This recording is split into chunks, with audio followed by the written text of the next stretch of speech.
चारूरिया पूजाता निषाद रज के नाम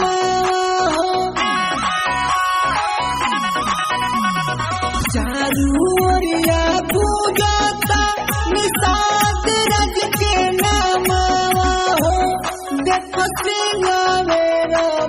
में जाइए भाई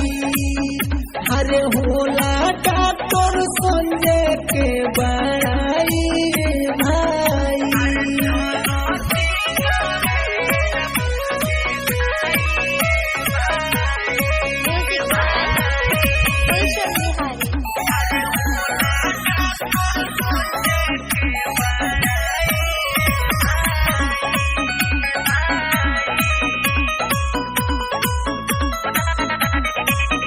हरे योगी मोदी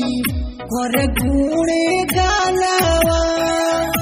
ऐसन हो निषाद रज के धामावा हो 51 फीट के